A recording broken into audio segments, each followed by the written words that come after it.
विश्ववंदनीय तथागत भगवान गौतम बुद्ध,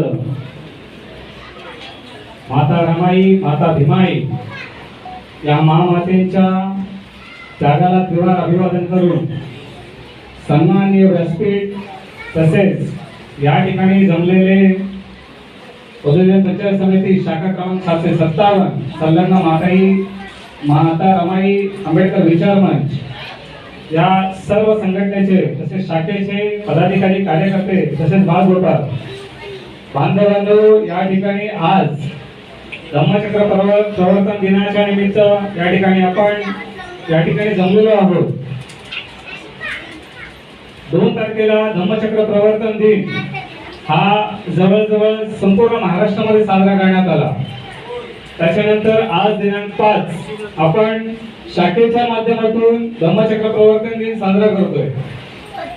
आज ज्या ठिकाणी मी 2 कार्यक्रमाला ज्या ठिकाणी उपस्थित होतो, आदरकाश समाजाच्या व्यक्तीने मला विचारलं की जर का तुम्ही धम्मचक्र प्रवर्तन दिन हा 14 ऑक्टोबरला साजरा करता, बाबासाहेबांनी धम्माची दीक्षा तुम्हाला 14 ऑक्टोबरला दिली, असं असताना तुम्ही 14 ऑक्टोबरला साजरा करताना तुम्ही तिथीनुसार साजरा करता का?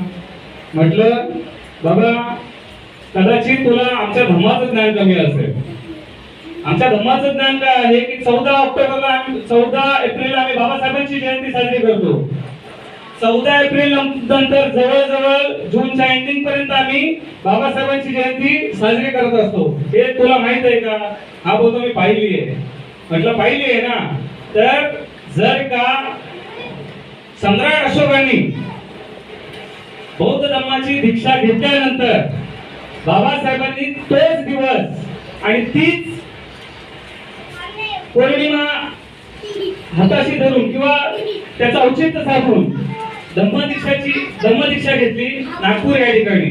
14 ऑक्टोबर 1956 ला आपल्याला बाबासाहेबांनी नरकातून एक चांगल्या ठिकाणी म्हणजे बौद्ध धम्माचा, सद्धम्माचा किंवा चांगल्या विचाराचा धम्म आपल्याला या ठिकाणी दिला. मग आपण फक्त 14 ऑक्टोबर ह्या दिवसाची वाट बघायची का? तर नाही.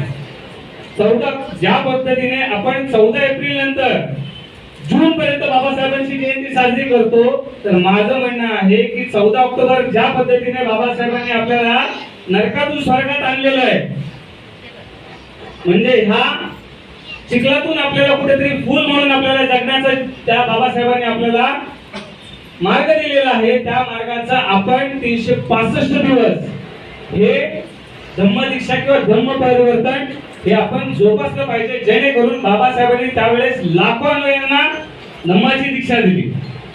आपण प्रत्येक 365 दिवस जर का धम्म परिवर्तन दिन जर साजरा केला, प्रत्येक दिवशी जरी 10 माणसांना त्या ठिकाणी धम्माचं परिवर्तन करण्याचा आपण जर प्रयत्न केला, तर जे बाबासाहेबांचं स्वप्न होतं की हा भारत देश एक दिवस मी बौद्धमय करून दाखवेन, आणि ते स्वप्न पूर्ण करायला आपल्याला वेळ लागणार नाही. आणि ते करत असताना आज आमच्या शाखेने ज्या पद्धतीने कार्यक्रम, आमचा धम्म हा वैज्ञानिक धम्म आहे. धम्माचं काम करत असताना धार्मिक पूजा झाल्यानंतर आम्ही सर्वात जास्त मोटिवेट कोणाला केलं? तर आमच्या विद्यार्थ्यांना. कुठेतरी चालना मिळावी किंवा कुठेतरी तुमचं अभिनंदन व्हावं, ह्या गोष्टीसाठी त्यांना कुठे ना कुठे एक छोटीशी भेटवस्तू देऊन त्या ठिकाणी प्रोत्साहित करण्याचं काम हे माझ्या शाखेने केलेलं आहे. त्याबद्दल मी शाखेच्या सर्व पदाधिकाऱ्यांचे या ठिकाणी आभार व्यक्त करतो आणि त्या ठिकाणी त्यांना धन्यवाद व्यक्त करतो. त्याच पद्धतीने ह्या ठिकाणी धम्म परिवर्तन हे फक्त आपण 4 भिंतीमध्ये किंवा आपल्या विहारामध्ये फक्त धम्म परिवर्तनाचा कार्यक्रम घेऊन धम्म परिवर्तन होईल असं माझं वैयक्तिक मत नाहीये.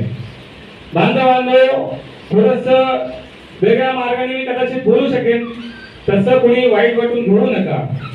आज ह्या ठिकाणी RSSने ज्या पद्धतीने महाबोधी विहारावरती आपला कब्जा केलेला आहे, त्याच पद्धतीने आज आपल्या ज्या ठिकाणी धम्माची दीक्षा आपल्याला मिळाली, त्या धम्म दीक्षाच्या नागपूर या ठिकाणी देखील काही अशाच मनुवादी विचारसरणीने त्या ठिकाणी देखील कब्जा करण्याला सुरुवात केलेली आहे. आणि जोपर्यंत ह्या गोष्टीसाठी आपण जागरूक होणार नाही किंवा त्या गोष्टीसाठी आपण आवाज उचलणार नाही, त्या गोष्टीसाठी आपण लढणार नाही, त्या गोष्टीसाठी आपण एकत्रित येणार नाही, तोपर्यंत आपला हा धम्म फक्त आणि फक्त बाबासाहेबांनी, सम्राट अशोकांनी दिलेले फक्त आणि फक्त आपल्याला जे दिवस आहेत तेच फक्त आपण साजरे करत बसणार आहोत. पण त्याच्या पाठी जे होणार आपल्या समाजाचा आता जो ऱ्हास आहे त्याच्याकडे लक्ष देणार आहोत. त्याची जिम्मेदारी आपल्यावरती सम्राट अशोकांनी सोडून गेलेली आहे, त्याची जिम्मेदारी आपल्याला डॉक्टर बाबासाहेबांनी सोडून गेलेली आहे. पण त्याची जिम्मेदारी आपण नक्की ती पाळतोय का किंवा ती सांभाळतोय का याचा देखील या ठिकाणी धम्मचक्र प्रवर्तन दिनानिमित्त आपण सगळ्यांनी या ठिकाणी विचार करायला पाहिजे. मी माझं 2 शब्द या ठिकाणी पूर्ण करतो. सर्वांना क्रांतिकारी जय भीम करतो. या ठिकाणी थांबतो. धन्यवाद.